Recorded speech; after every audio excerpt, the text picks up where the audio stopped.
Direct indirect से, direct indirect, जैसा कि आप जानते हैं इसको नरेशन भी कहते हैं, नरेशन। ठीक है। अब जो डायरेक्ट होता है बच्चे,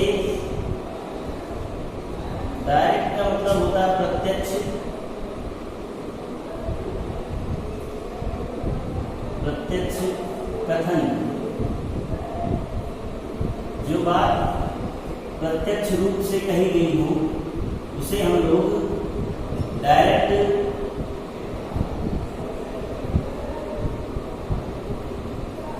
स्पीच कहते हैं। इसी तरह इनडायरेक्ट स्पीच, इनडायरेक्ट स्पीच को हम अप्रत्यक्ष, अप्रत्यक्ष कथन, कौन सा कथन कहेंगे? अप्रत्यक्ष कथन। ठीक है। इतनी बात सभी को समझ में आ रही होगी। डायरेक्ट जो होता है प्रत्यक्ष कथन और इनडायरेक्ट जो होता है वो अप्रत्यक्ष कथन। ठीक है। अब सबसे पहले जान लेते हैं कि डायरेक्ट स्पीच में क्या होता है। तो उसके लिए सबसे पहले हमें जानना होगा डायरेक्ट स्पीच क्या है। Direct speech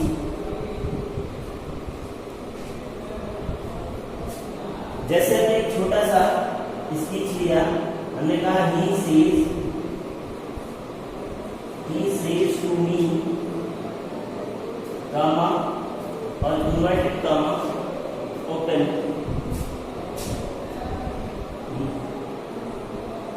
he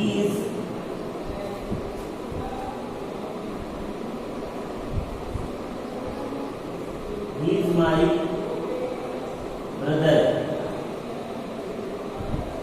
he is my brother। मैंने ऐसे एक लिख दिया, स्पीच एक लिखा हुआ है। तो सबसे पहले आप ये जान लें कि जो कॉमा से पहले लिखा हुआ वाक्य है he says to me, इसे हम रिपोर्टिंग, इसे हम बेटा रिपोर्टिंग स्पीच,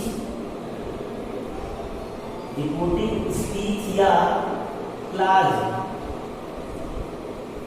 रिपोर्टिंग स्पीच या क्लाज कह लेंगे। और जो इन्वर्टेड कामा में क्लोज है, जो बात इन्वर्टेड कामा में क्लोज है उसको हम लोग कहेंगे रिपोर्टेड, रिपोर्टेड स्पीच। बेटा क्या कहेंगे? रिपोर्टेड स्पीच कहेंगे। और जो कामा से पहले लिखा गया वाक्य है उसे हम रिपोर्टिंग स्पीच कहेंगे। इतनी बात सभी को समझ में आ रही होगी कि हम जो कामा से पहले लिखा हुआ दो भाग हैं, हमने दो भागों में वितरित कर दिया। पहला भाग आपका रिपोर्टिंग स्पीच है, पहला भाग, ये फर्स्ट भाग हो गया, पहला हिस्सा, बहुत आराम से आप समझेंगे। दूसरा जो हिस्सा है, दूसरा जो भाग है उसे हमने कह दिया रिपोर्टेड स्पीच, रिपोर्टिंग क्लाज या रिपोर्टिंग स्पीच, इसे रिपोर्टेड स्पीच या रिपोर्टेड क्लाज, आप क्लाज भी कह सकते हैं। क्लाज मीन्स उपवाक्य, किसी वाक्य का एक हिस्सा उसे हम उपवाक्य कहते हैं, क्लाज कहते हैं। और जो तो डायरेक्ट स्पीच में हमने जाना कि रिपोर्टिंग स्पीच पहला भाग है, दूसरा भाग जो है वो है रिपोर्टेड स्पीच। अब इस रिपोर्टिंग स्पीच की और रिपोर्टेड स्पीच की इसकी भी कहानी आप समझ लें। तो बेटा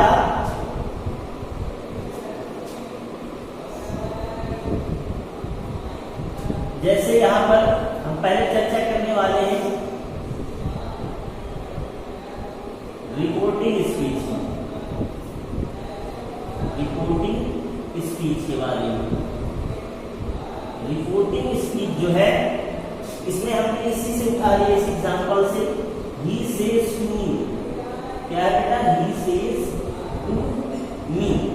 और ये कॉमा लगा हुआ, तो इससे कॉमा से पहले जो भी वाक्य लिखा जाता है उसे हम रिपोर्टिंग स्पीच कहते हैं।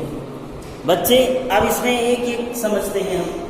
तो इसके 3 हिस्से कर दिए हमने, फर्स्ट, सेकंड, सेज टू तक और थर्ड। ठीक है, पहला जो भाग है बेटा वो है ही, तो इसे हम क्या कहेंगे? पहला जो भाग है ही, इसे हम क्या कहने वाले हैं? इसको हम कहेंगे रिपोर्टिंग सब्जेक्ट।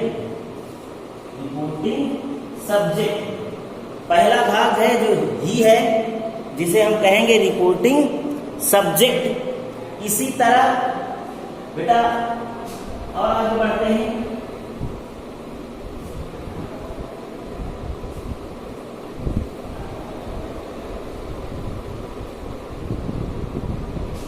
दूसरा जो है वह सेज टू।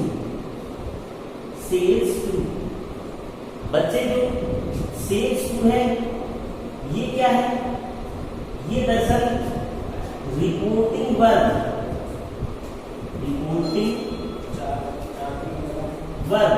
क्या कहेंगे हम? Reporting verb. और ये सब्जेक्ट जो होता है बेटा, ये नो चेंज, ये नो चेंज, कभी नहीं बदलता किसी भी दशा में। ठीक है, और जो रिपोर्टिंग वर्ब है ये चेंजेबल, मतलब यही बदलती है, बदलती भी है, कभी नहीं बदलती है। ठीक है, नियम के आधार पर। चेंज बाय रूल, मतलब नियम के आधार पर बदलती भी है और नहीं बदलती है, वो नियम हम पढ़ेंगे। इसके बाद तीसरा जो अभी हम किसकी बात कर रहे हैं, ये अभी हम केवल रिपोर्टिंग वर्ब की ही बात कर रहे हैं, इसके तीनों हिस्सों की। ठीक है, पहला ही है तो ये रिपोर्टिंग सब्जेक्ट, दूसरा जो है रिपोर्टिंग वर्ब या, ठीक है, इसी तरह तीसरा जो है ये रिपोर्टिंग ऑब्जेक्ट, कहलाता है। क्या कहलाता है? Reporting object. सॉरी, इसको ऐसे लिखने, पहले मी, यहाँ जो है वो मी है, तो ये मी जो है ये कहलाएगी रिपोर्टिंग ऑब्जेक्ट। और ये क्या है? ये भी है नो चेंज, ये भी कभी बदलती नहीं है, नो चेंज बाय एनी। किसी भी नियम, कोई ऐसा नियम नहीं है जिसमें ये बदलती हो। इतनी बात आपको क्लियर हो पा रही है? ठीक है, अब बेटा आ जाइए रिपोर्टिंग स्पीच। आप देख लिया 3 भाग। ठीक है, अब हम जानते हैं रिपोर्टेड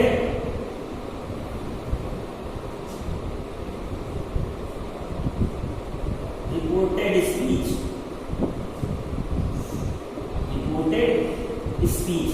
बेटा ये रिपोर्टेड स्पीच में, मतलब सारे परिवर्तन रिपोर्टेड स्पीच में ही होते हैं। किसमें होते हैं? रिपोर्टेड स्पीच में। ठीक है, अधिकतम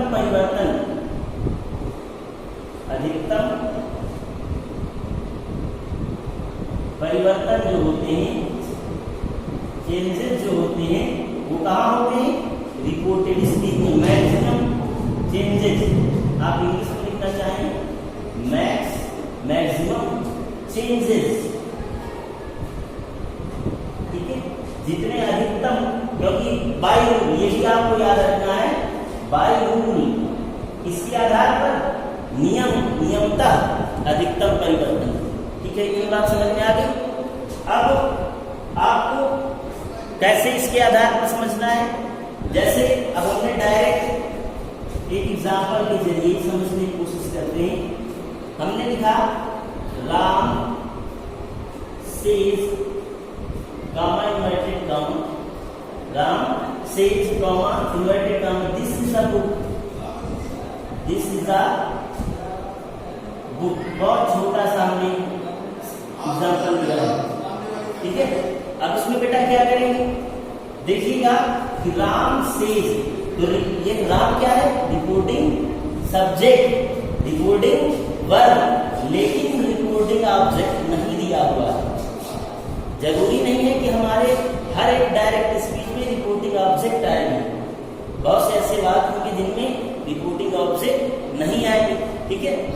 अब इधर रिपोर्टिंग स्पीच में केवल रिपोर्टिंग वर्ब हमेशा बदलती है, लेकिन कभी कभी नियम ऐसे हैं कि उनमें नहीं बदलती है, ठीक है। वही चीज हमको सीखनी है।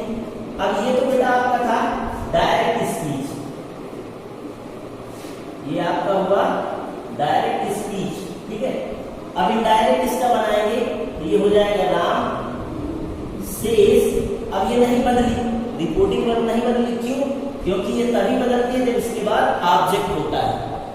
जब रिपोर्टिंग वर्ब के बाद कोई ऑब्जेक्ट होगा तभी बदलती है, ये नियम एक आया, ठीक है।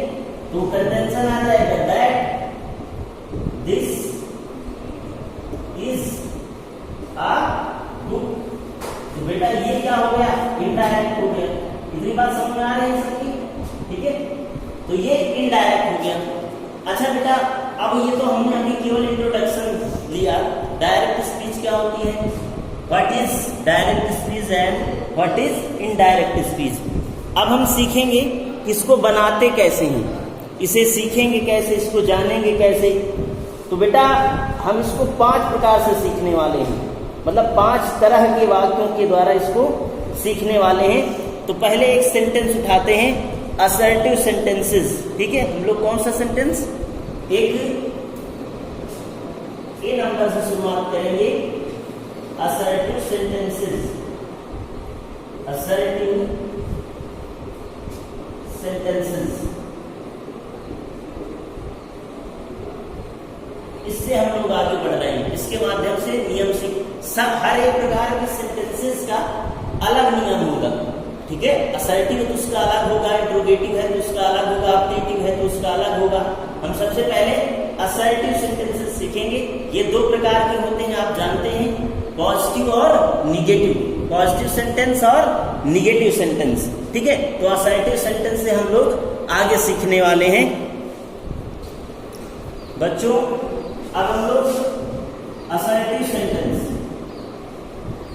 असर्टिव सेंटेंस, ये जो है ये 2 प्रकार के, फर्स्ट पॉजिटिव सेंटेंस और सेकंड निगेटिव सेंटेंस, ठीक है। तो ये चीज बेटा हमने इस क्लास में सीखने वाले हैं। वीडियो को बराबर देखकर ऐसे ही रोल की जो कॉपी है ग्रामर की उसमें नोट करना है। एक्सरसाइज जो हम कराएंगे वो एक्सरसाइज कॉपी में नोट करना है। आज यहीं तक रखिएगा, बकाया डिस्कशन नेक्स्ट क्लास में करते हैं। Thank you so much my dear student.